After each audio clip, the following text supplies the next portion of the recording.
Welcome to the deep dive. It's definitely a challenging job market out there right now, isn't it? Oh, absolutely. For job seekers, definitely, but also for you coaches supporting them. The sheer volume of applications, it can feel, well, overwhelming. It really can. And effective strategies aren't just nice anymore, they're essential. Yeah. This is not the market we saw even a few years back. Recruiters.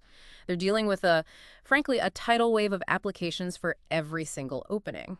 So our mission with this deep dive is to really pull out the key insights from recent reports, expert opinion. Exactly. To give you, whether you're coaching or job seeking yourself, a real edge in navigating this. We're aiming for, practical, actionable intelligence. Right, not just numbers, but what to do with them. We've sifted through quite a bit. Data on application trends, expert advice on common mistakes, the things that can really sink a good candidate. Yeah, those are critical. Smart ways to handle references, especially tricky ones. What candidates themselves are thinking right now. And that concerning rise of, well, fake job postings, that's a big one. It is. And of course, the latest on resumes, cover letters, how AI is shaking things up. We looked at Ashby for application data, Judith Humphrey in Fast Company on mistakes, Ask the Headhunter for reference advice, Jazz HR for candidate views, Mark Anthony Dyson's podcast on the fake job market. and Marie Zimanoff's fantastic practical insights from her videos and LinkedIn. Really great stuff there on resumes and transitions. Okay, so let's dive right into that application surge. The Ashby data really paints a picture, doesn't it? It really does. Between January 21 and January 24, a threefold increase for business roles Threefold. Wow. and 2.6 times for technical roles. That's a huge jump in just 3 years. And there's more nuance there too, right? About when people apply. Yes, exactly. Ashby looked at over 13 million applications. What they found was the first week a job is posted, boom, Huge spike. 2.5 to 3 times higher volume than any week after that. It drops off, sure, but the baseline rate stays much higher than it was pre-2022. That is such a key piece of information. Definitely. Ashby points to, well, fewer jobs overall, and those big tech layoffs in 22 as the main drivers. Makes sense. So for you coaches listening, this really means preparing your clients. The competition is just much fiercer. Managing expectations is crucial, and for job seekers, this data is shouting, apply early. Right. If you see something you like, don't wait. Get it in that first week if possible. Absolutely. Increases your odds of actually being seen. Okay, let's pivot to common mistakes. Judith Humphrey in Fast Company laid out 6 big ones. First, applying for just too many jobs. Which sounds counterintuitive, doesn't it? It does, but her research suggests a sweet spot, applying for, say, 21 to 80 jobs. Yeah. That group had about a 30% offer rate, Okay. but applied to more than 81. The rate dropped to 20%. Huh. So focus beats the Shotgun approach, quality over quantity. Exactly. Coaches maybe help clients set realistic targets in that range. Focus on tailoring. Which ties right into Humphrey's second mistake, Yeah. not customizing your resume. Yes. In this high-volume world, generic just gets lost, completely lost. You've got to tailor that work history, the bullet points. Spec their language. Use the key words from the job description. Absolutely. Then mistake number 3, overlooking networking.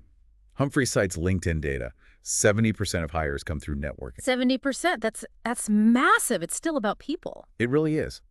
Coaches really push your clients to use their networks, not just direct contacts, but second, third-degree connections too. Initiate conversations, build relationships. It's vital. Humphrey's 4th mistake, Mm-hmm. poor interview prep.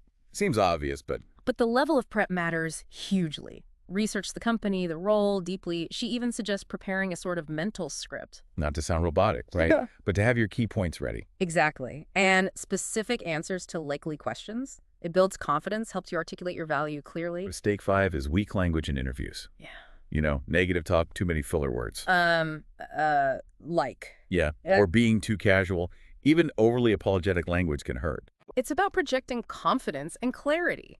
Every word counts. And finally, number 6, not following up.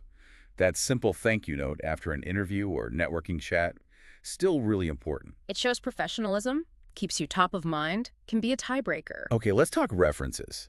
That can be a real stress point, especially if you've had a difficult boss. Nick Corcadelos at Ask the Headhunter has some great advice.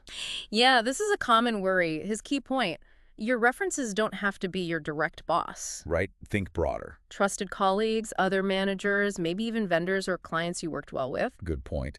And he suggests being upfront but brief, with a new employer if you expect a negative reference from one person. Frame it carefully. And then point them to your other positive references. Give them the fuller picture. Yeah, manage the narrative. Hmm. He also had a point about notice period timing, considering how your boss might react. Smart. Definitely proactive thinking. Don't let one bad apple spoil the whole bunch, basically. Okay, shifting focus now. What are candidates actually thinking and feeling? The 2025 Job Seeker Nation report from Jazz HR had some interesting findings. Yeah, it did. Even though employment numbers are generally up, there's this caution. Maybe curiosity too, but definitely caution. Layoffs. Talk of a white-collar recession. Mhm. It's making people wary. And a huge 82% feel the market is stagnant. Confidence in landing a role has dipped too. Only 44% think it's easy now, down from 50% last year. Wow. So what are they doing about it? Upskilling, big time. 89% believe learning new skills boosts their chances, and they expect employers to support that development. That's interesting. And they're looking internally, too. Yeah, 58% have looked inside their current company. Internal mobility is huge. Career development is a major reason people stay or leave. So even though most are satisfied, 83%, they're still looking around. Overwhelmingly, 85% are open to new opportunities, top motivators, career advancement, and flexibility. But there's a downside to all this looking. Burnout. Oh, yeah. 66% are feeling job search burnout. Clunky applications, vague timelines, getting ghosted. It takes a toll. Really highlights the need for companies to create a better candidate experience. Absolutely critical. Which brings us to something quite disturbing.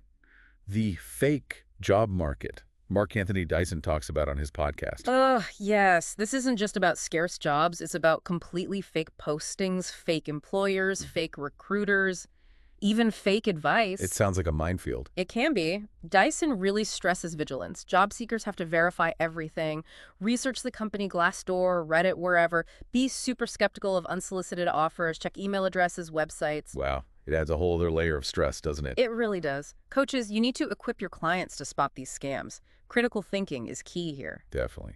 Okay, let's talk AI. It's playing a bigger role now. We're hearing about digital twins. Right, using large language models like ChatGPT Tech. Dice.com highlighted this. These AI tools can help draft resumes, simulate interviews for practice, even find job matches. And LinkedIn's doing similar things, right? New discovery tools. Yeah, you can describe your ideal job in plain language, get matches, compatibility scores, even AI interview coaching, trying to make it more intuitive. But there's a tension here, isn't there?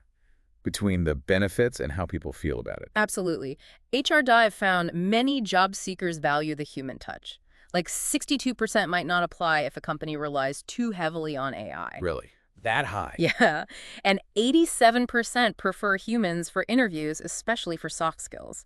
84% want humans reviewing resumes. Many feel the risks of AI might outweigh the benefits right now. So where's the balance?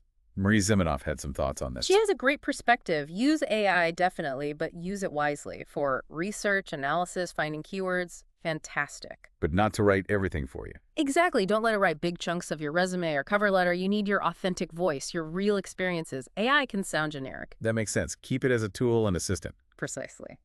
Speaking of resumes, Marie also shared some key trends for 2025. Formatting. Keep it simple, clean, easy to read. And she busted the myth about tables and applicant tracking systems ATS. Says it's mostly not an issue anymore, focused on content, not fancy designs. Okay, good to know. And tailoring. Still crucial. More than ever. She compares it to personalized marketing. You wouldn't send the same ad to everyone, right? Same with resumes. Customize it for the role. Though she did say if you're tailoring excessively, it might mean your job search strategy isn't focused enough. Right. A sign you need more clarity. But targeted tailoring. Essential. And using AI for writing the resume itself. Again, caution. It can sound generic, raise red flags, use it for analysis, brainstorming, but make sure the final product showcases your specific real achievements in your voice. What about career gaps? Still a concern. They still matter, yes. Address them, but focus on relevance. If it was family care, a personal project not directly relevant, a brief one-liner might do. But if you did upskilling during the gap. Highlight that. Absolutely. Show you were productive. And cover letters, are they dead? Not dead, but different. Shorter now. Much more focused on why you want that specific company. Not just a summary of the resume. No, and AI-generated ones. Apparently, they're easy to spot and lack that personal touch. Marie suggests just one or two really strong sentences showing, the company and why you fit. Okay, concise and specific. What about people changing industries? That's tough. Very tough. Marie's advice there is gold. First, learn the language of the new industry, their goals, their metrics. Speak their speak. Exactly. Translate your past experiences using that new vocabulary. Highlight the relevant stories, downplay the irrelevant And stuff. the resume headline or summary. Make it a bridge. Connect your past to your desired future. Show, don't just tell, your qualifications. Tailor the language in the experience section, maybe even adjust job titles slightly while staying truthful to align better. Okay, that's a lot of fantastic practical stuff. Let's try to boil it down. Mm. Practical strategies. What should coaches be doing right now? Okay. Manage client expectations on application volume during it's high. Help them focus their application's quality over quantity. Boost their networking skills. Master interview prep. Help them handle reference concerns proactively. Encourage upskilling. Talk about internal mobility. Warn them about fake jobs. Teach verification skills. Guide them on using AI smartly as a tool, not a crutch. And definitely help craft those tailored resumes and concise, targeted cover letters, especially for career changers. And for job seekers listening directly. Prioritize targeted applications, ditch the spray and pray. Customize everything, resume, cover letter for each role. Network, network, network. Prepare intensely for interviews. Have a plan for references. Keep learning. Look inside your current company, too. Be vigilant about fake postings. Verify everything. Use AI strategically to enhance, not replace, your own work and voice.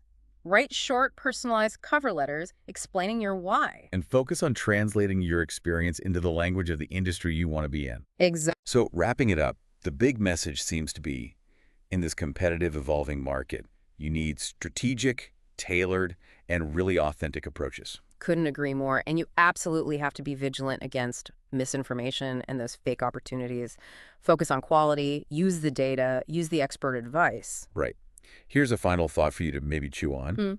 In this world that's just saturated with applications, with AI getting better all the time, that human connection, genuine personalization, clearly showing your unique value, that's becoming more critical than ever. So what unique strengths, what compelling stories can you help bring forward, whether for yourself or your clients? Something to think about.